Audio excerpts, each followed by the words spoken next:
እኔ እንጃ ቦታው ኮረኮንች ስለሆነ መሰለኝ ሰፈራችሁ እንግዲህ አያስገባም ማለት እና እንዴት ናችሁ? ደህና ነን። ሰላም ነው አይደለም? አለን ደህና። እንሂዳ በቃ አለ እዚሁ ብንሰራስ? አረ እንትኑ ሐሳቡ ነው።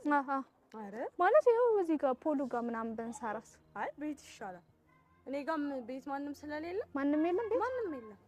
በቃ ማንም ስለሌለ ይቻላል። አዎ ሰይድም የለም።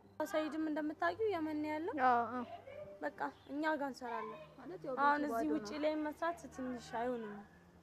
በቃ እሺ አሪፍ ነው። እንደ የተነገረው አይዲያ ከሆነ ከመንገድ ላይም ቤት ይሻላል።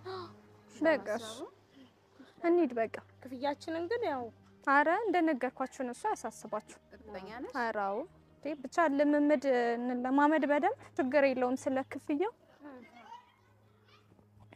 ያው እንደነገርኳችሁ ይሄንን ቪዲዮ የምቀርጸው ድርጅቱ እናንተን ስንለማመድ አይቶ እንዲመርጣችሁ ነው። ያው በገንዘቡ ጉዳይ ምንም አስተያየት የላችሁም አይደለም? አስተያየት የለም። 200 ሺህ እንደውም እኛ ስለሆን ነው እንጂ እንደዚህ አይነት ስራ የምንሰራ ሰዎች አይደለንም።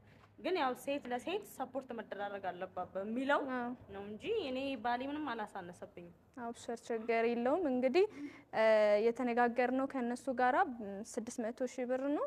ለእናንተ እንደነገርኳችሁ 200 ሺህ ይደርሳችኋል። ለኔ ያመጣውበት ምናምን ነገር 200 ሺህ ይደርሰኛል።